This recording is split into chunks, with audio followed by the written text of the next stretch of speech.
border management is very critical. I've had countries, because of the level of insecurity they had to fence their borders.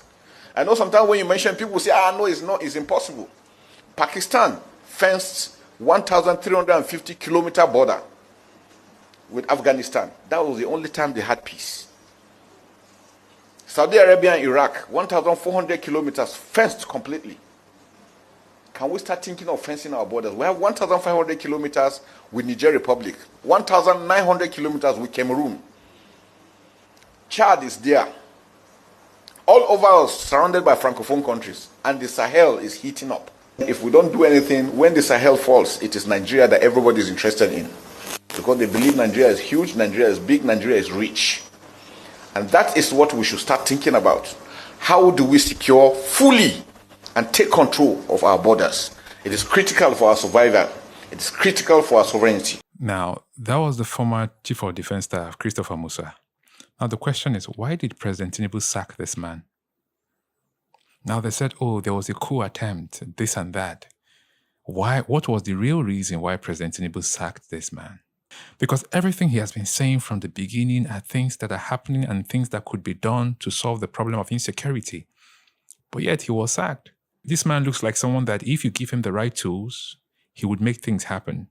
Because when you listen to him from the onset, you would know that he understands what is happening in Nigeria and he knows how well this can be solved. Because one thing you must understand is that these bandits and terrorists we're talking about, when the military tries to chase them, they flee the border and come back in. That's what we've been hearing all this while.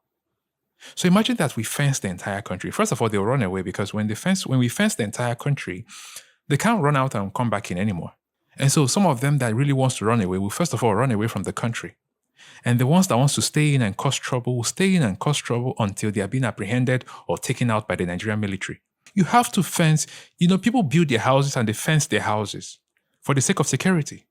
If you can fence your own house, why can't Nigeria fence their borders? So people just walk into Chad and walk back into Nigeria. People walk into Niger and walk back into Nigeria. People walk into Cameroon and walk back into Nigeria.